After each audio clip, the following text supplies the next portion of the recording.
We're about to tackle problem 21.3a from my accounting workbook, Tofino Supply. The complication of Tofino Supply, well, there's a couple. They sell two pieces of equipment, not just one. And, well, there's a couple more. They have patents. We haven't seen that so far in our statement of cash flows.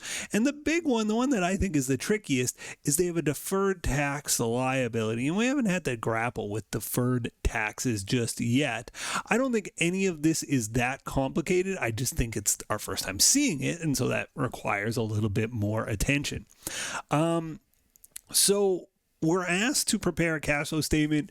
I'm going to do the indirect method first, then we'll do the direct method after. But let's get started. Let's start with a 3-line title, Tofino Supply. We're doing a statement of cash flows for the year ended August 31st, 2031. We start as ever with net income. Our net income, $155,000.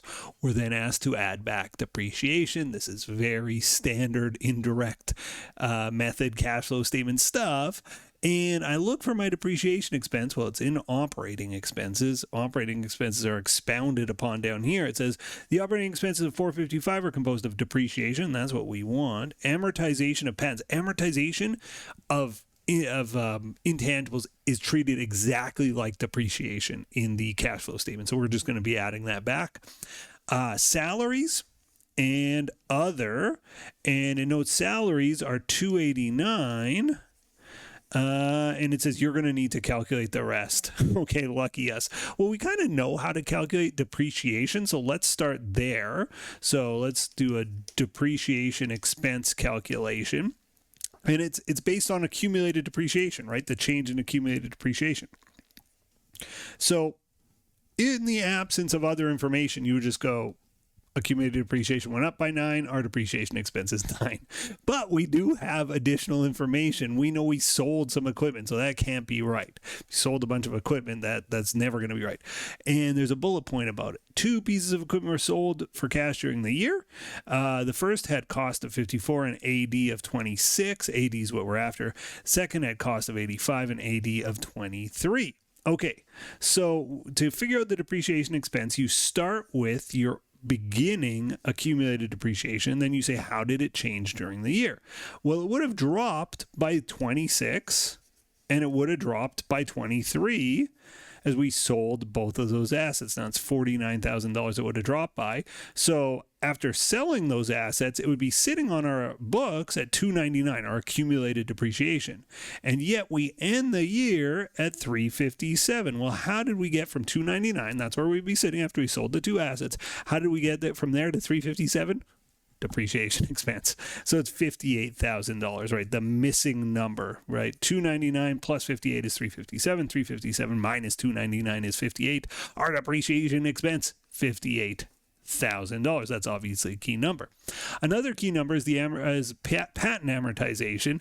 And just in terms of bullet points, it talks about patents here. It says no patents were purchased or sold during the year, and yet our patent value fell by $6,000. Well, why did my patent value fall? Because some account somewhere went debit amortization expense, credit patent, right? Remember, that's how we amortize a patent. We don't use an accumulated depreciation account. We just credit the asset directly. Debit amortization expense, credit patent, $6,000. So our amortization of our patent is 6. Now, what about other? Well, other is just, we know the total operating expenses is 455. We know 58 plus 6 plus 289 plus whatever other is 455. Let's figure out what it is. So to get there, you go 455 minus those other ones, minus 289, minus 6, minus 58. Other, in this case, is 102. Okay, I think we've got enough preamble out of the way. Let's work on this. So our depreciation is 58. Add back depreciation. Gain loss on sale of, well, what did we sell? We sold some equipment. So gain on sale of equip was, 7. So I'm going to add 7. Of course, we add our gains. We deduct, or we don't add our gains. We deduct our gains. What am I saying? Deduct our gains. We're going to add back losses. Our loss was 11. We add that back, 11K. Amortization of patents, we just calculated that. Our amortization of patents was 6. And deferred taxes, we do have deferred taxes. Now, again, I have income taxes showing here of 52, but what are my deferred taxes? And there's no, well, is there a note about this? It says the company accounts right here. The company accounts for income taxes using the deferred tax method. The change in deferred tax liability relates to the deferred tax expense. Well, what did our deferred tax liability do? Deferred tax liability went up by $6,000. That means we have a deferred tax expense of $6,000. Now we're looking to reverse it here in this section, right? We're adjusting net income to net operating cash. Why would that be? Well, if I have deferred tax expense of $6,000, deferred taxes never involve cash. We're not sending a check to the government for that deferred tax expense. That's like some future income tax cost we're going to be paying down the road. We're not paying it today. It's nothing to do with today. So because of that, it's a non-cash expense. So we're going to add it back here. So it's very much like depreciation in that it's a non-cash expense. $6,000 expense this year. And why 6,000? The difference between our deferred tax liability last year and this year. Our current year deferred tax expense is $6,000. I guess that's all of those. So now we're into the change in non-cash working capital accounts. Hopefully this is getting to be old hat, right? So we just go through all of our current assets and current liabilities and say it went up or it went down, and how does that affect cash?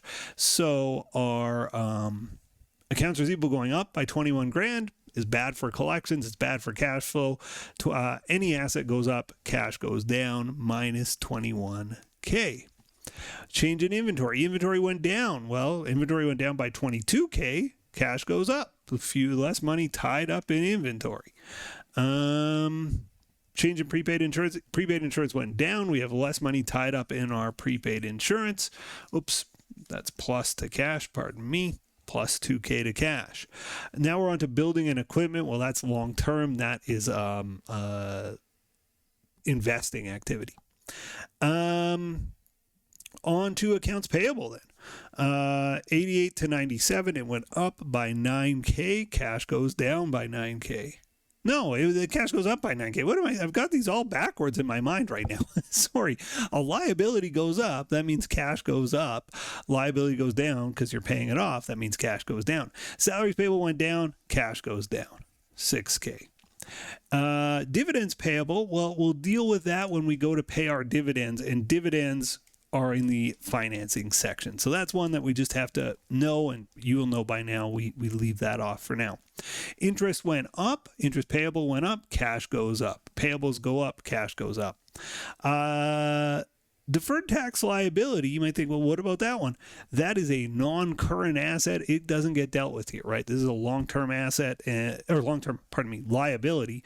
It doesn't get dealt with in this section. Unearned revenues is next on my list. I don't see it. I missed income taxes payable. Income taxes payable went up by 4. Well, that means cash goes up by 4. And there's just no other current liabilities to deal with. That's everything.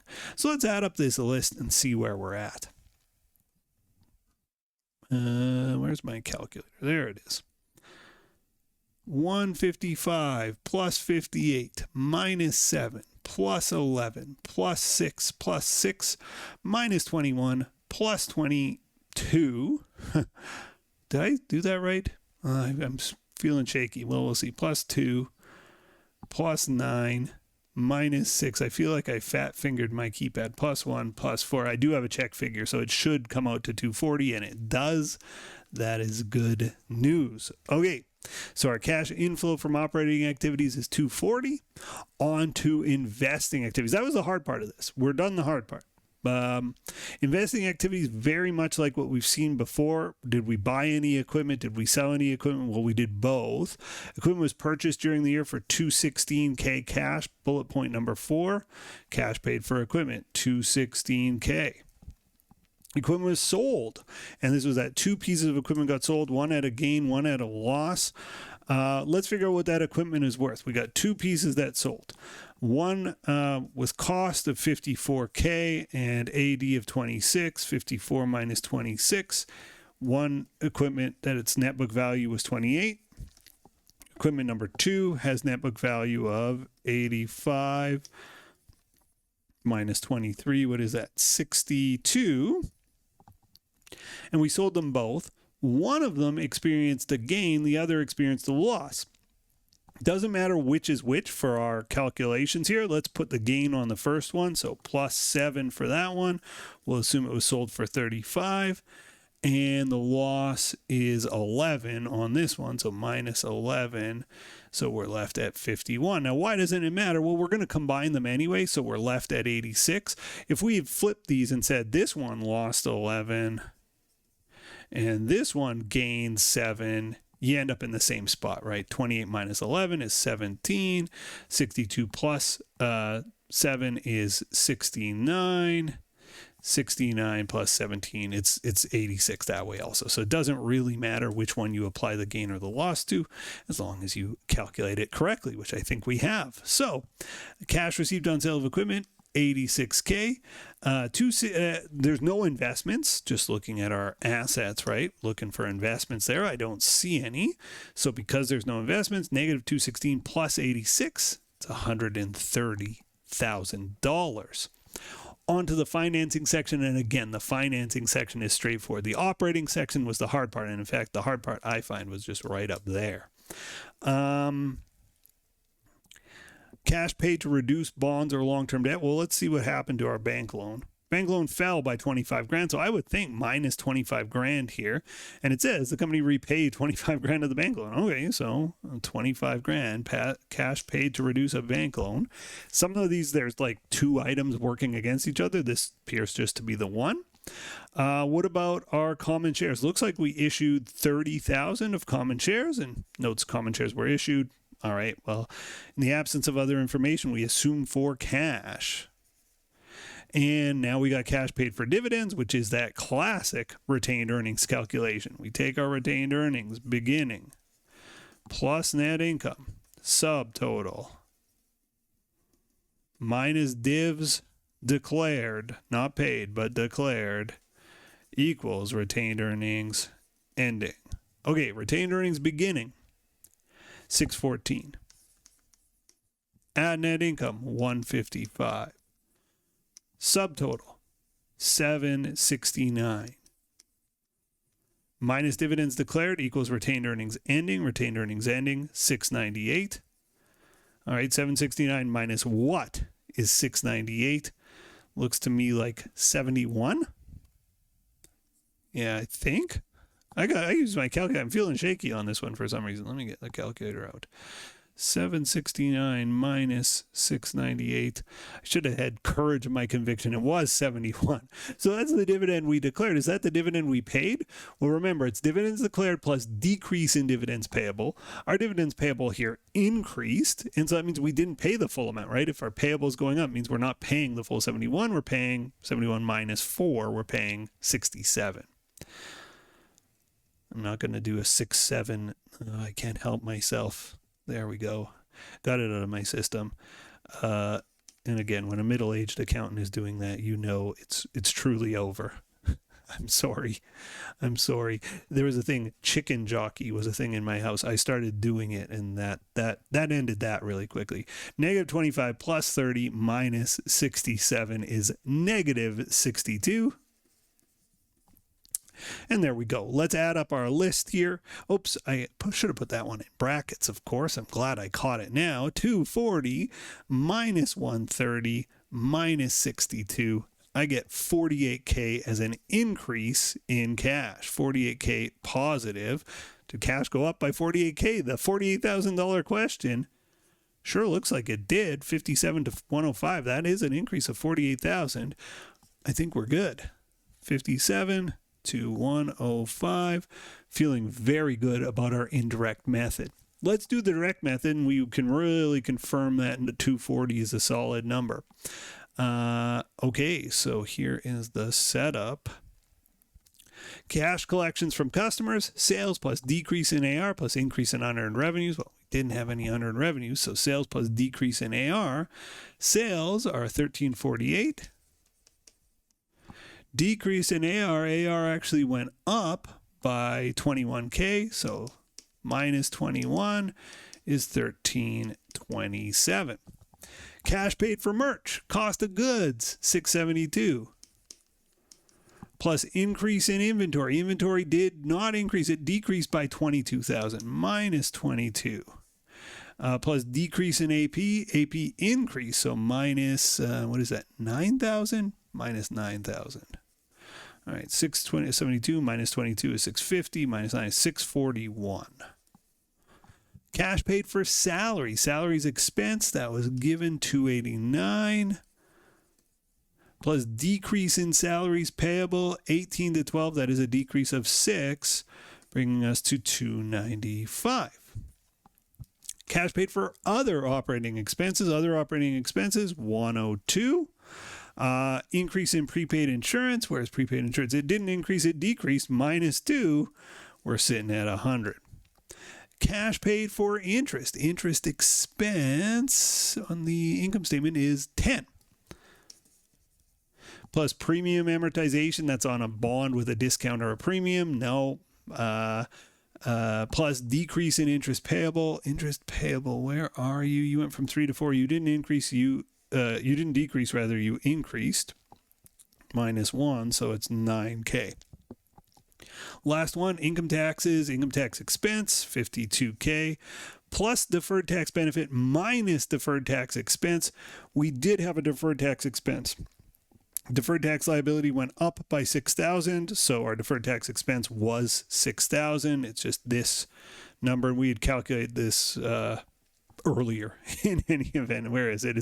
It's over here somewhere. Deferred income tax is 6. Yes, so it's minus 6,000, and that means of our total expenses, 52,000, 46,000 relates to the current year, right? 52 minus 6, and 6,000 is deferred taxes, which again shouldn't affect our cash flow, which is why we are taking it out here. Plus decrease in taxes payable. Well, that will affect our cash flow. Our taxes payable, where are you, taxes payable? Right above it, 13 to 17. It's going up, so it's going up by 4,000, so it's actually a minus 4K. 46 minus 4K is 42K. We have 6 items, 1, 2, 3, 4, 5, 6 that need to find their way onto our template. Let's have them find their way onto our template. 1327 minus 641 minus 295 minus 100,000 minus 9 minus 42. And we're hoping when we add this up, we land on that magic $240,000 cash inflow. 1327 minus 641 minus 295 minus 100 minus 9 minus 42. We did land on the number. The birds are singing. The sun is shining. Our statement of cash flows worked the indirect way. It worked the direct way. And I have more good news. The question asks us to say, what is the note disclosure around any non-cash investing or financing activities? So that would be things like trading one asset for another or issuing common shares for an asset that is not cash, which can happen. Didn't happen in this question, so there is no note disclosure requirement, although that's an ominous sign of things to come, but it wasn't there in 21.3a. We've solved it. Thanks for watching, and I'll see you in the next video. Hit the like button when you say goodbye. Goodbye! The next video in our series is right up here, and if you want a supercut of all of the videos in this series, that's the one down below.